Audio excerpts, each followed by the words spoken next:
Have you noticed how a funeral changes the air in a city? People drive slower, voices fall to a whisper. For a short while, the world remembers that life is fragile. Then the noise returns and we forget again. But maybe you haven't forgotten. Maybe you have felt a quiet tug, the sense that your own chapter is turning its final pages.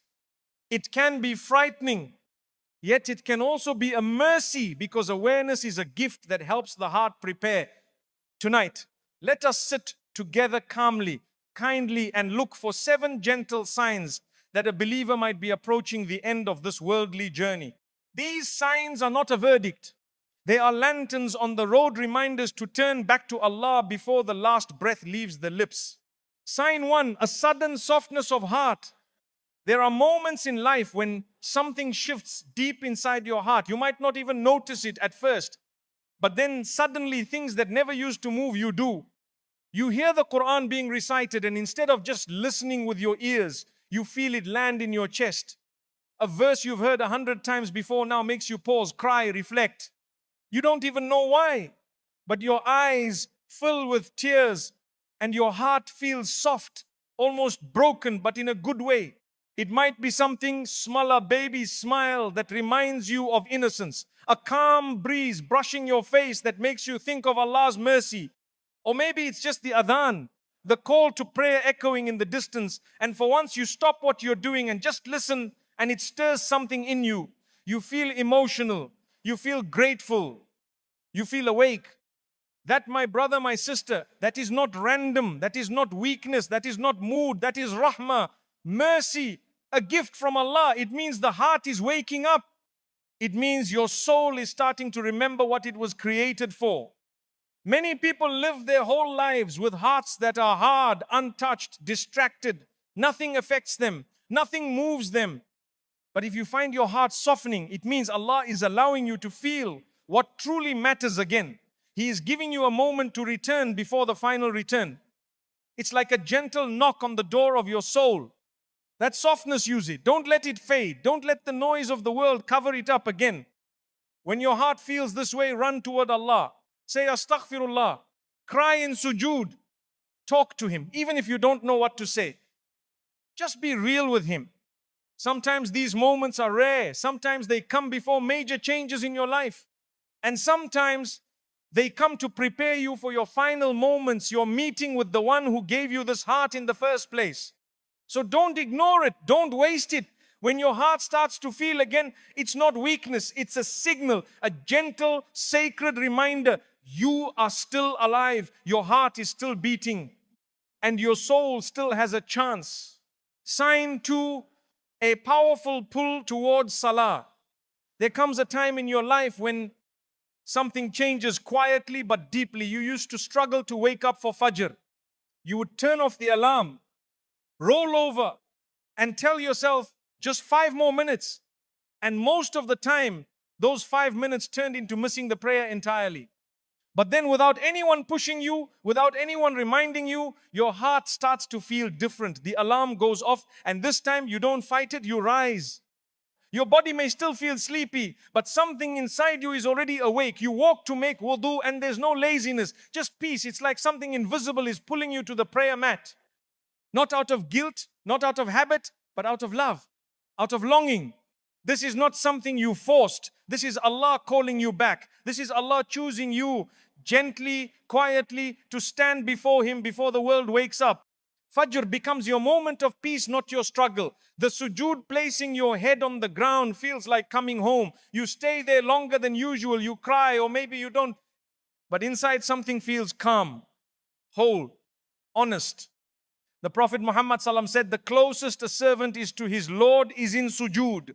So when sujood starts to feel like safety instead of duty, like healing instead of routine, understand this, it is a gift.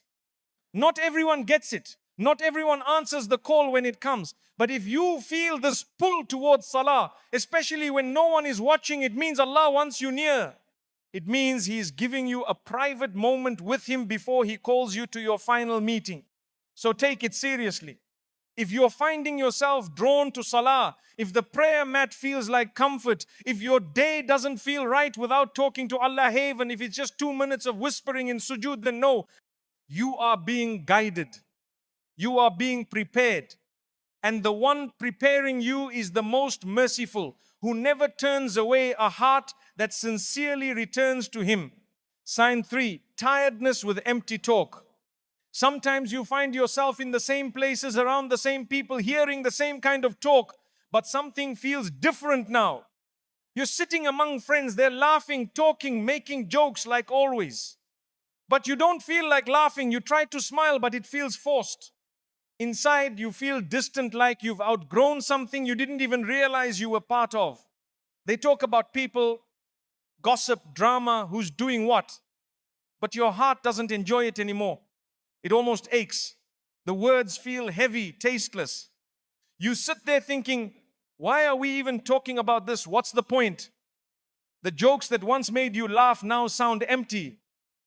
The conversations that used to fill your time now feel like they're wasting it. This is not arrogance. This is not you becoming too good for others. This is your heart quietly whispering, you've changed and you're being called to deeper things now.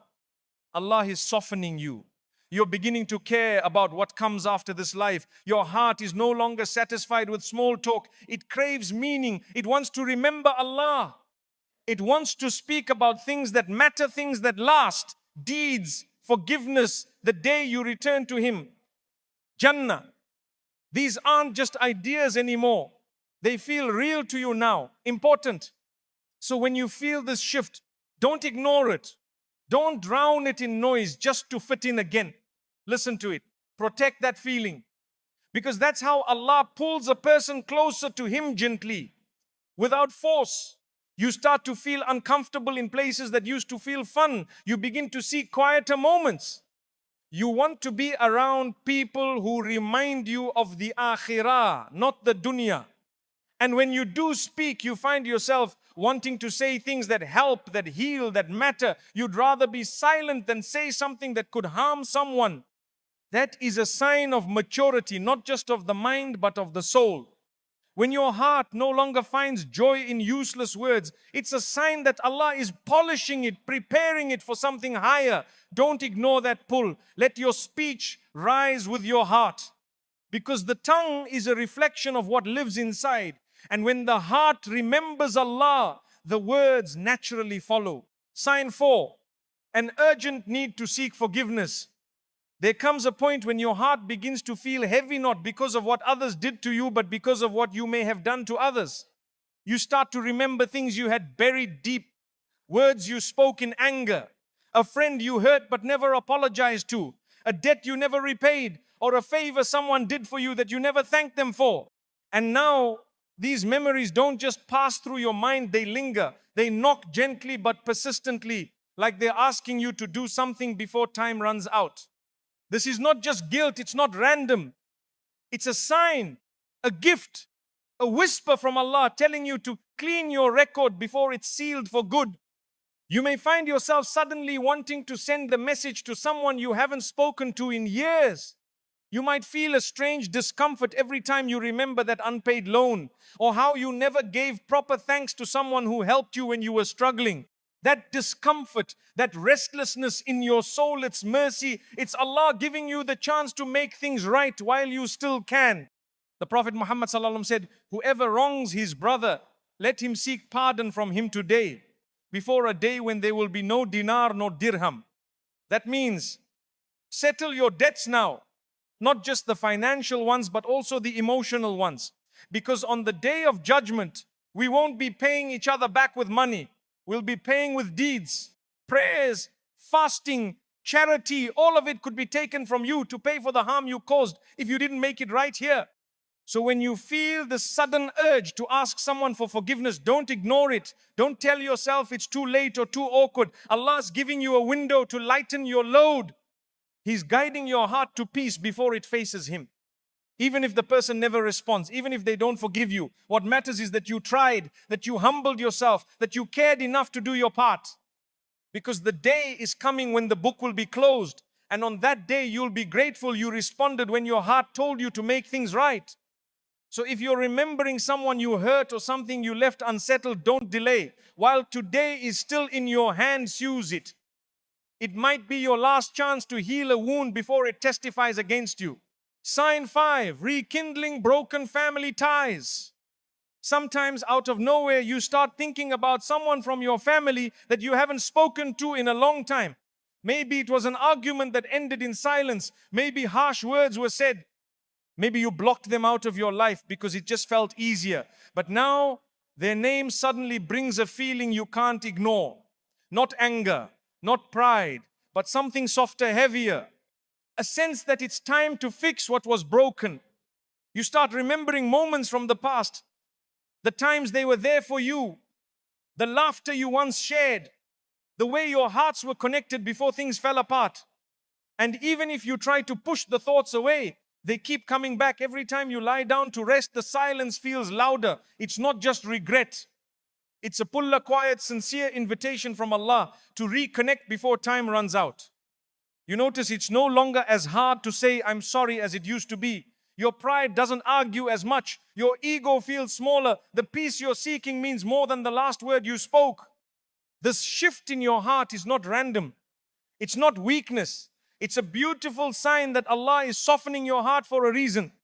The Prophet Muhammad ﷺ taught us that family ties are sacred. He used the word Ar-Rahim, the Wumba name that shares the same root as Ar-Rahman, the most merciful.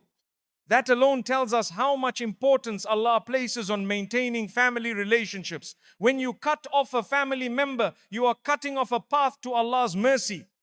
And when you reconnect, even with a small message, a simple gesture, you are reconnecting to something greater than the person. You are reconnecting to rahmah, to divine mercy.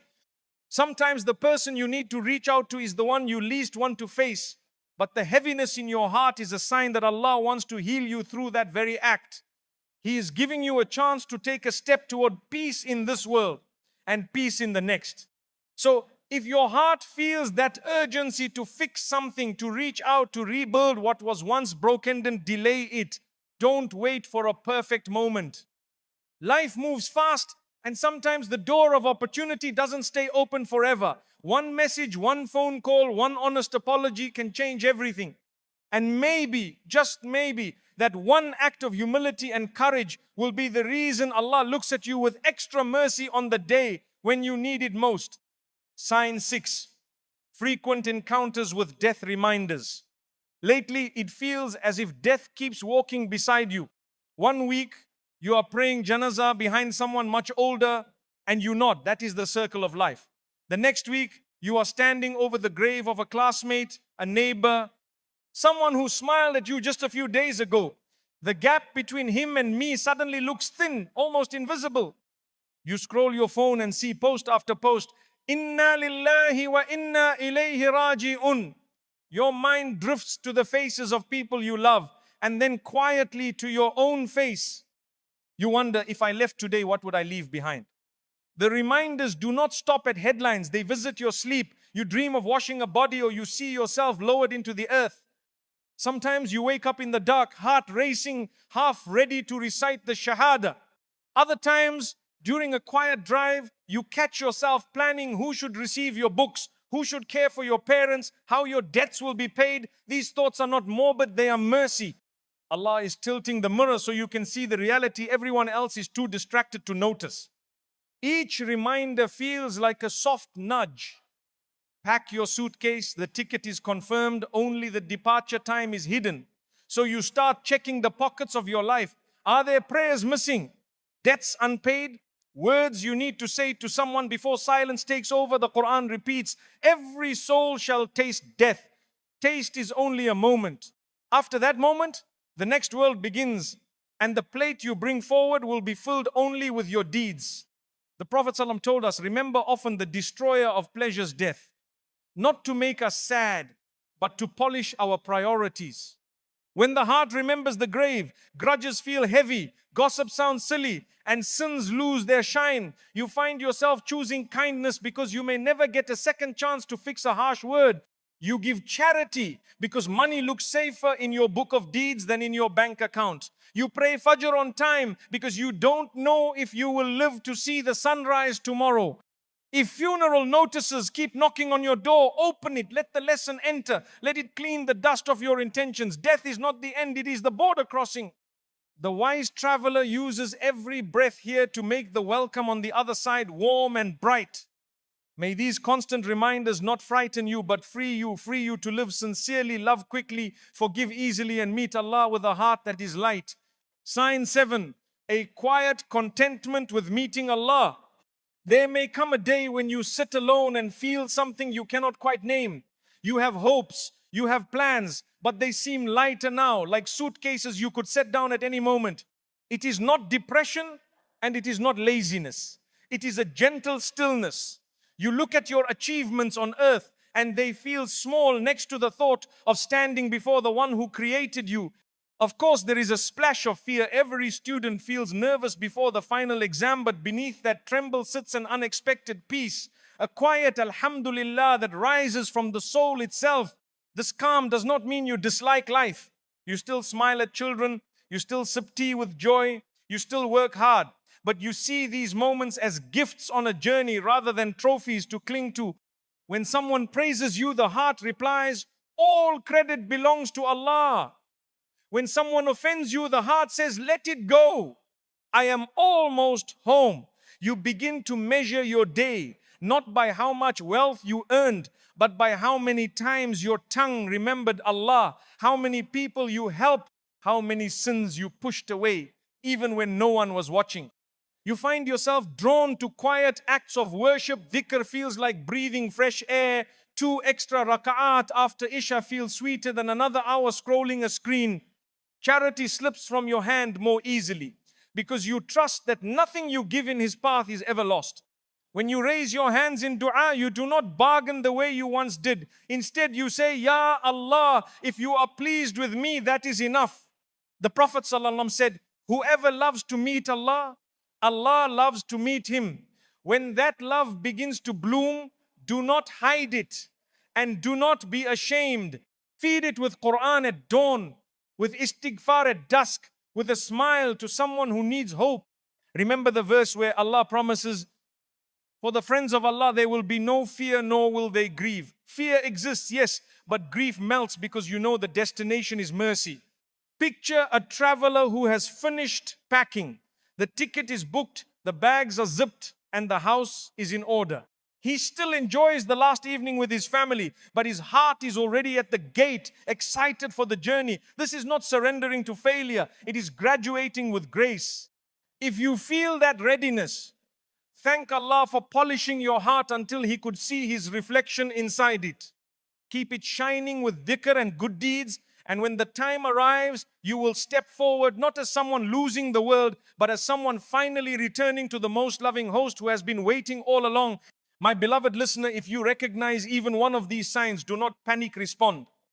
Add 2 extra rakahs tonight. Give a quiet charity no one knows about. Call your mother just to hear her dua. Place your head in sujood and empty every secret sin onto the prayer mat. Remember, Allah's door never closes. He is Al-Wadud, the most loving, welcoming, the servant who crawls back even after years of distance. And He is Ar-Rahman, whose mercy is wider than every ocean you have ever seen. So breathe. Plan for Jannah the way people plan for weddings and careers. And when the angel of death finally arrives, may he find you smiling, Quran in your heart, forgiveness on your lips, and trust filling every corner of your soul. May Allah grant us a beautiful life, a peaceful death, and a reunion in gardens beneath which rivers flow.